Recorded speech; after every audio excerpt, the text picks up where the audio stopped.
খবর এখন বাংলার তরফ থেকে আমি আফরা আহমেদ আর আজকে কথা বলবো সাইক্লোন রেমালের আপডেট নিয়ে। শক্তি বাড়িয়ে ইতিমধ্যে গভীর নিম্নচাপ থেকে অতি গভীর নিম্নচাপে পরিণত হয়েছে ঘূর্ণিঝড় রেমাল। আবহাওয়া দপ্তরের তরফে সতর্ক জারি করে বলা হয়েছে রেমালের সর্বোচ্চ গতিবেগ হতে পারে 130 কিলোমিটার। এর ফলে দীঘা সহ পশ্চিমবঙ্গের বিভিন্ন উপকূলবর্তী এলাকায় সমুদ্রের বাঁধ ভাঙার আশঙ্কাও রয়েছে।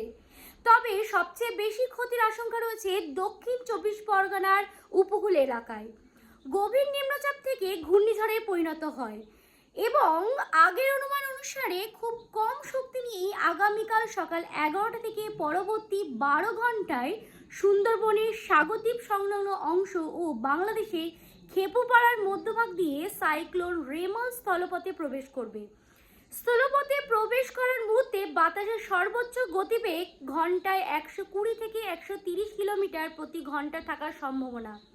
কলকাতা সহ গাঙ্গেয় পশ্চিমবঙ্গের জেলাগুলিতে অতি ভারী বৃষ্টির সাথে 60 থেকে 70 কিলোমিটার বেগে বাতাস ও উপকূলের জেলাগুলিতে 80 থেকে 90 কিলোমিটার বেগে ঝড়ো হাওয়ার দাপট থাকবে রবিবার দুপুর থেকে। রবিবার ভোর রাত থেকে উপকূলের জেলাগুলিতে এবং কলকাতা সংলগ্ন জেলাগুলিতে বৃষ্টি শুরু হবে, যা সকালের পর তীব্রতায় বৃদ্ধি হবে। বিকেলের পর থেকে সমগ্র দক্ষিণবঙ্গ জুড়েই নিরবিচ্ছিন্ন বৃষ্টির সম্ভাবনা রয়েছে। পরবর্তী আপডেট পেতে চোখ রাখুন খবর এখন বাংলায় এবং সাবধানে থাকুন।